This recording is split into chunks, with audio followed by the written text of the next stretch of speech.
Kerajaan Madani kaki sembang? Patutlah pihak pembangkang ni menggelupur nak jatuhkan kerajaan pimpinan Anwar ni. Rupanya kerajaan Madani ni kaki sembang, aka kuat menipu. Bercakap je lebih tapi tak ada action. Kejap, betul ke kenyataan yang aku sebut tadi? Jom kita bedah sama-sama sama ada kenyataan tu fakta atau auta. PMX penipu rakyat. Soal menoktahkan kemiskinan dalam negara. Ketua Pemuda PAS Fadli Syahri mempersoalkan, berkali-kali kerajaan menyatakan keyakinan bahawa miskin tegan dinoktahkan pada tahun 2023. Tapi mana buktinya? Buktinya kerajaan telah meluluskan sebanyak 750 juta ringgit menerusi belanjawan 2023 dan peruntukan tersebut disalurkan kepada Kementerian Ekonomi. Menerusi belanjawan tersebut, seramai 130,000 rakyat tanpa mengira latar belakang diberi bantuan. Hasilnya, rekod data e-Kasih setakat 30 September lalu menunjukkan penurunan yang sangat positif, iaitu sebanyak 19,337 isi rumah miskin tegak.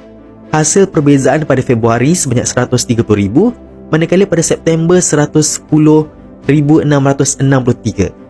Soal inflasi pula, awalnya Malaysia telah mencatatkan kadar inflasi sebanyak 3.7% pada awal tahun 2023. Kerajaan berjaya mengawalnya tahu. Hasilnya, pada November 2023, kadar inflasi mereda kepada 1.5%.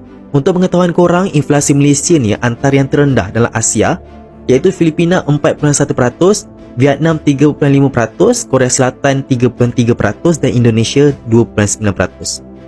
Soal pelaburan pula, Malaysia berjaya merekodkan pelaburan yang diluluskan 225 bilion ringgit dalam tempoh 9 bulan dari Januari hingga September 2023, dan ini merupakan pencapaian tertinggi dalam tempoh 10 tahun tau.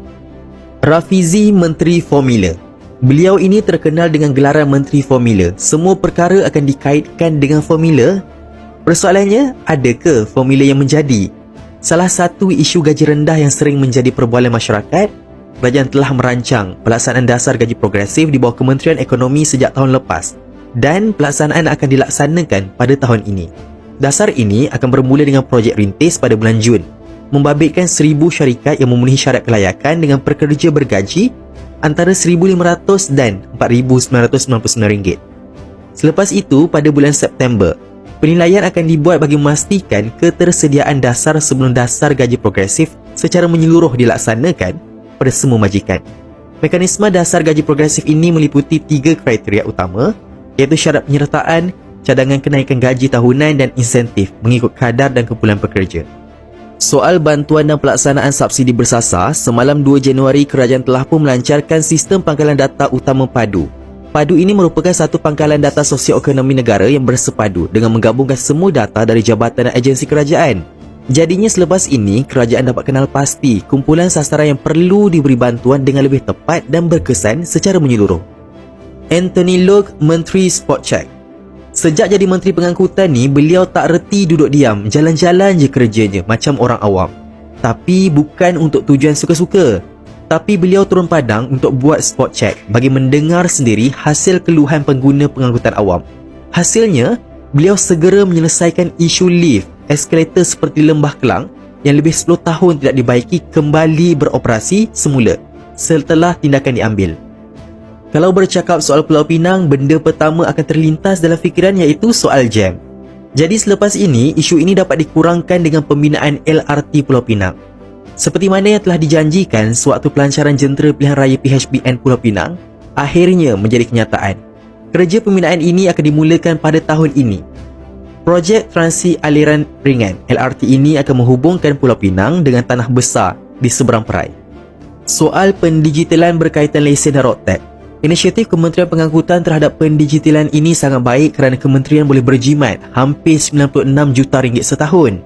Hasil penjimatan tersebut boleh digunakan secara dalaman seperti menaik taraf aplikasi, di samping digunakan untuk proses pendigitalan dalam Jabatan Pengangkutan Jalan JPJ. Rakyat juga dapat manfaat ketika memperbaharui lesen, sebabnya mereka tidak perlu lagi membayar caj kepada pihak ketiga. Jadi Malaysia dah jelas tak bahawa kerajaan Madani ini bukanlah kaki sembang, tapi mereka ini pemimpin yang mana apabila mereka bercakap, mereka bertindak, ada action. Bukan cakap kosong seperti pihak satu lagi tu. Tak habis-habis cari silap, ungkit sana sini. Tapi yang penting kan, Selagi kerajaan buat yang terbaik demi rakyat dan negara, kita sebagai rakyat perlulah beri sokongan.